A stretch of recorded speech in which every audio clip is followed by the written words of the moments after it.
Being a teacher doesn't mean you are stuck in teaching. My teaching background is actually my biggest advantage. If you are a teacher watching this, listen.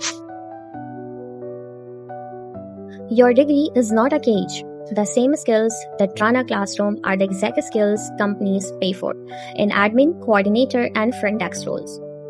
Yeah, that's good news. I used to think that I am a teacher so I can only teach.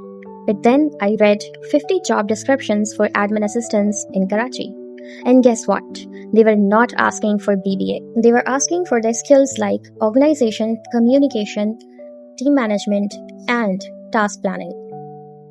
Companies don't care about your degree. They care about what you can do. Let me show you 4 skills that transfer directly from teacher to an admin job. Number 1, from classroom management to the office coordination.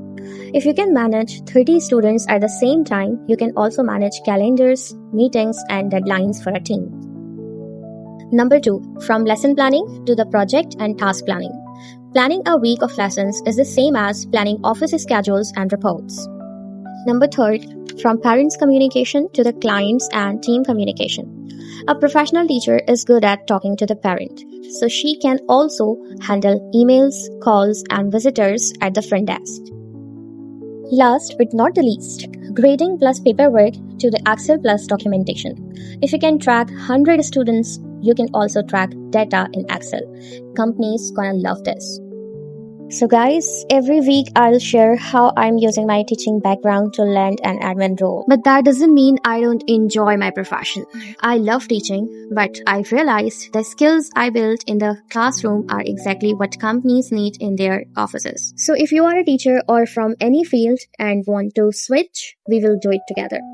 Comment switching if you are also changing careers, and subscribe my channel, and let's prove that one background doesn't limit your next one.